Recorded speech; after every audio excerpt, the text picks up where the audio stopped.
부모님을 위한 복지 정보를 찾다가 어디서부터 시작해야 할지 막막하셨나요? 이제 AWCA 에이지 프렌들리 리소스 센터가 함께합니다. AWCA 에이지 프렌들리 리소스 센터는 뉴저지를 비롯한 다양한 지역의 복지 정보와 지원 서비스를 한 곳에서 쉽게 찾을 수 있는 온라인 플랫폼입니다. AWCA가 45년 동안 쌓아온 경험을 바탕으로 꼭 필요한 정보를 12개 분야로 정리했습니다. 또한 한국어와 영어로 제공되어 언어의 장벽 없이 필요한 도움을 찾을 수 있습니다. 이제 부모님이나 가족이 도움이 필요할 때 어디서 알아봐야 할지 고민하지 마세요. 필요한 도움은 단 한 번의 클릭으로 시작됩니다. AWCA Age Friendly Resource Center.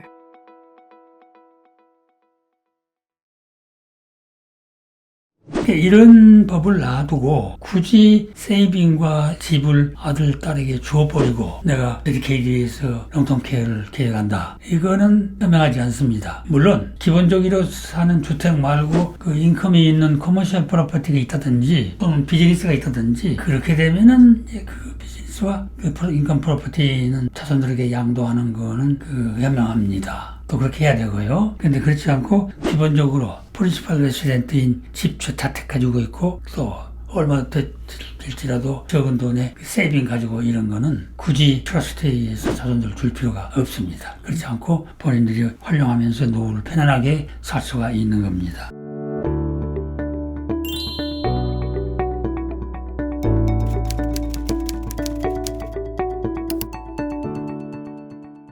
여러분 안녕하세요. 프랭클리 선생님과 함께하는 사회복지 상담 시간입니다. 스튜디오에 선생님 나오셨습니다. 안녕하세요. 안녕하십니까. 자, 오늘의 상담 내용 제가 소개하겠습니다. 저희 부부는 뉴욕주의 시민권자로 76세와 72세이고 소셜 세큐리티로 월 1,500불과 500불을 각각 받고 있습니다. 은행에 저금이 15만 불 정도 있고 몰게지가 없는 자택에 살고 있습니다. 아들에게 트러스트를 주고 롱텀 케어 플랜을 계획하려고 합니다. 저희에게 필요한 모든 정보를 안내해 주시기 바랍니다. 이런 내용입니다. 아들, 딸에게 재산을 주고 롱텀 케어 메디케이드에 의해서 롱텀 계획하고 계신 분이 생겼구만요. 이런 분들이 요즘 좀 많이 늘어나고 있는데 잘 들어서 트러스트에 의해서 자손들에게 재산을 주고 메디케이드를 받는 것이 과연 현명한 방법인가 하는 것을 판단하시기 바랍니다. 이분들은 우선 시민권자고 소셜세큐리티를 두 분 다 받고 계시는데 한 분은 1,500불 받고 한 분은 500불을 받고 계시거든요.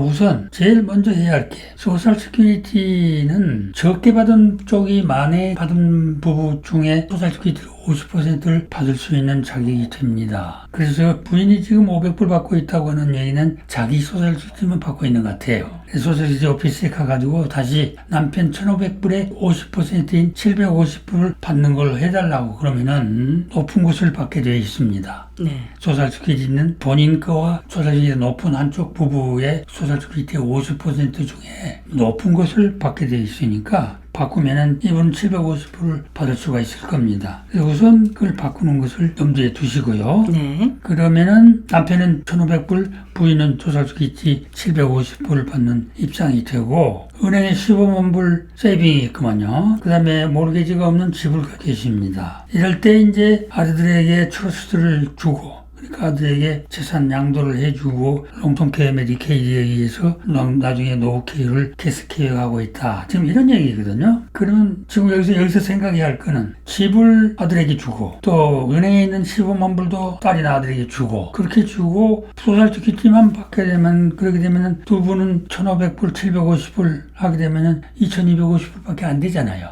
그렇죠. 그래서 노후에 2,250불 가지고 사는 것이 적절하겠는가 이걸 생각하셔야 됩니다. 그러면 아들, 딸한테다가 집을 준다든지 뱅크에 있는 돈을 트러스트로 줄 경우에는 주는 시점으로부터 5년이 그 메디케이드 신청하는데 백체크에 걸립니다. 그러면은 지금 남편이 76세인데 5년이 되면 81세가 되잖아요. 네. 그 81세까지 메디케이드가 필요로 없는 건강 상태가 유지되면 다행입니다. 네. 근데 그 안에 만약 아파가지고 롱텀 케어 메디케이드를 받아야 된다고 할 경우가 생기면은 난감하게 돼버린 거죠.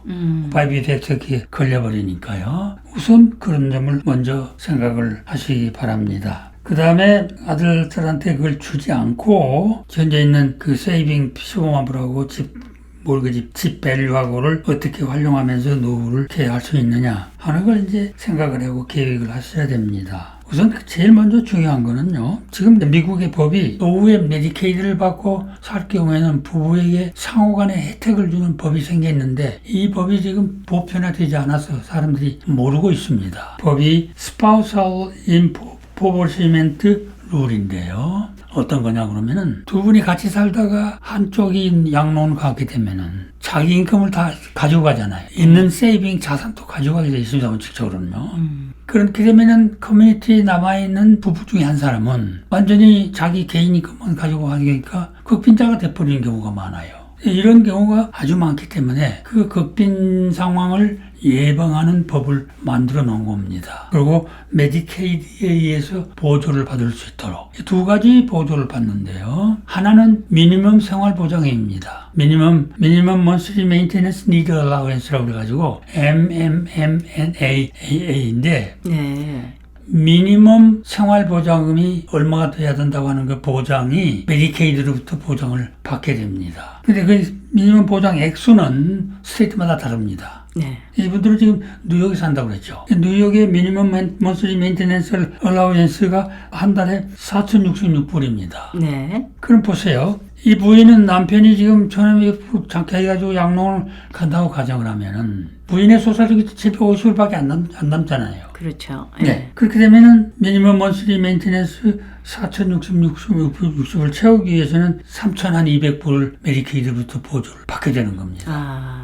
그것이 이제 미니멈 먼슬리 메인테넌스 니드 얼라우언스입니다. 그 다음에 또 세이빙 자산 15만 불이 있잖아요. 이 15만 불도 커뮤니티에 남아있는 사람에게 미니멈 또는 맥시멈 얼마만큼 양도를 해주도록 되어 있습니다. 원래 기본의 법은 두 부부 사이에 자산을 가지고 있으면 그 자산이 널싱홈 가는 사람의 소유로 인정이 됩니다. 그래서 이제 혜택이 없는데 이 법에 의해서 커뮤니티 스파우스 리소스 얼라우언스 CSRL인데요. 이 법의 미니멈 얼마고 맥시멈 얼마냐가 스테이트마다 조금씩 다릅니다. 뉴욕의 미니멈 메인테넌스 얼라우언스는 3만 불에서부터 맥시멈 16만 2천 불까지입니다. 16만 2천 불까지는 두 분이 가지고 있는 리소스를 커뮤니티 스파우스한테다가 양도를 해줄 수가 있다고요. 그 양도를 해주고 나면은 널싱홈 가는 사람은 하나도 없잖아요. 그렇게 되면은 널싱홈 가는 사람이 이제 롱텀 케어 메디케이드 자격이 돼가지고 롱텀 케어 메디케이드를 받고 널싱홈 가는 겁니다. 이때 미니멈 생활 보조금도 메디케이드에서 나오고 그렇게 되면은 커뮤니티에 남아있는 사람의 입장에서는 생활 보조금이 4,066불 받고 그 다음에 두 분 같이 가지고 있던 뱅크 15만 불 세이빙도 본인이 갖고 집이 있는 거 있잖아요. 이 집은 메디케이드 어떤 종류의 메디케이드인지 간에 어느 스테이트나 집은 메디케이드의 자산 한계에 적용을 안 됩니다. 그렇기 때문에 집은 관계가 없어요. 다만 집값이 문제입니다. 집의 마켓 밸류가 보통의 스테이트의 경우는 75만 불이고 뉴욕 스테이트의 경우는 107만 1,000불입니다. 그러니까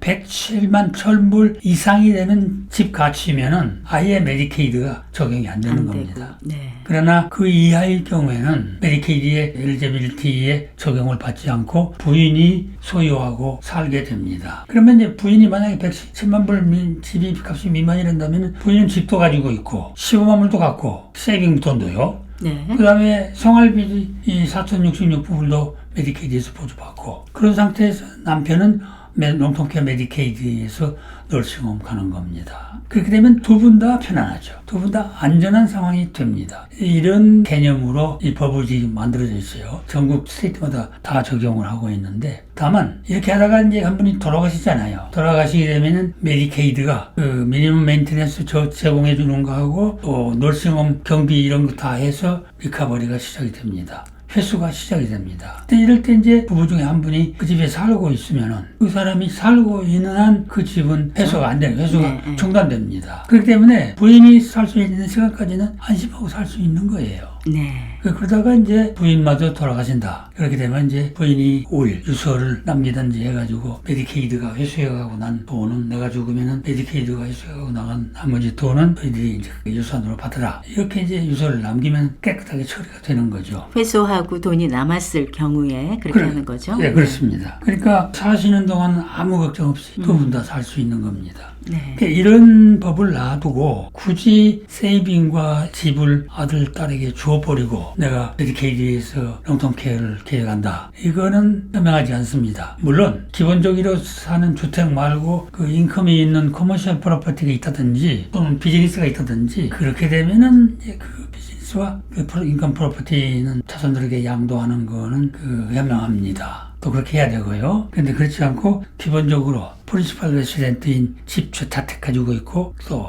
얼마 될지라도 적은 돈에 세이빙 가지고 이런 거는 굳이 트러스트에서 자손들 줄 필요가 없습니다. 그렇지 않고 본인들이 활용하면서 노후를 편안하게 살 수가 있는 겁니다. 참고하시기 바랍니다. 네, 모든 부모님들의 같은 마음이신 것 같은데 뭐라도 자녀들한테 이제 남겨주고 싶으셔서 그렇게 많이들 생각하시는데요. 사실은 이렇게 이제 노후 케어에 돈이 많이 들어가는 일이 생길 경우에는 사실은 좀 냉정하게 이성적인 판단을 하시는 게 좋을 것 같습니다. 그러니까 이분 지금 질문하신 이분은 네. 전혀 트러스트에 해서 아들, 딸 줄 필요가 없는 거예요. 그러니까 굳이 주고 고생할 필요가 없습니다. 네. 예.